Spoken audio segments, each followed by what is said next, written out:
10 kutia enemmän kuitenkin joka tapauksessa HJK:lla. Se ei paljon paina tällä hetkellä, kun vierasjoukkue johtaa tätä ottelua 1-0 ja aikaa on parikymmentä minuuttia jäljellä. Tästä Niskalan pikkurikkeestä HJK:lla jälleen vapari. Perovuo laittaa pallon nopeasti peliin. Sorsa. Savits ei lähde tilanteeseen. Sorsalta hieno pudotus ja 1-1 maalintekijänä Joel Pohjanpalo. Kyllä Sebastian Sorsan tulo kentälle, se on tuonut HJK:n hyökkäyspeliin aivan uuden ulottuvuuden ja näin 17-vuotias superjuniori on tehnyt ensimmäisen Veikkausliigamaalinsa. Se on todella upea tämä Sorsan keskitys. Ulospäin kiertävä pallo ja upea hieno pusku, jossa Pohjanpalo käyttää koko kroppaansa, saa voimaa siihen puskuun riittävästi. Peli on numeroissa 1-1, upea maali. 72. peliminuutti. Ottelun numerot Pohjanpalon osuman jälkeen 1-1. Vielä pääsee kuitenkin väliin. HJK riistää jälleen pallon keskialueella. Savits. Savitsin syöttö sisään boksiin. Pohjanpalo! Minuutissa 2 maalia. Näin näyttää Joel Pohjanpalo, minkälainen kultakimpale hän on.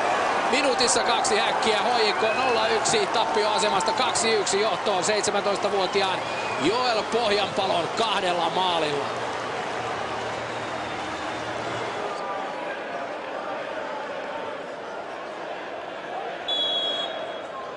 Pienessä tilassa operoitu hieno maalintekijän 2 upeaa maalia minuutin sisään. HJK johtaa tätä ottelua nyt ensimmäisen kerran. Pohjanpalo 2 maalia. Tähti on todella syttynyt. Nyt on paikka tehdä jo hat-trick.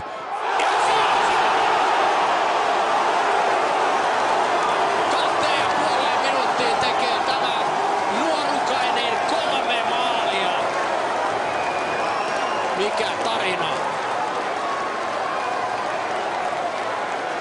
Edelliset maalit tuskin kuulutettu, niin lisää tulee. Nyt on putki auki.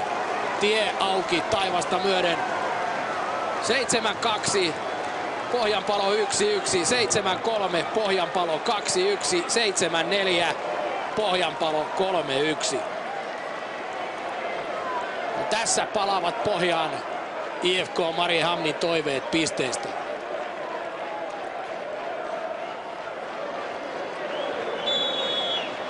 Nyt ei kukaan kysy enää, kuka on Pohjanpalo.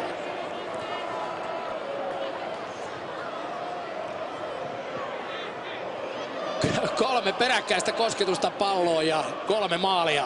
Fantastista.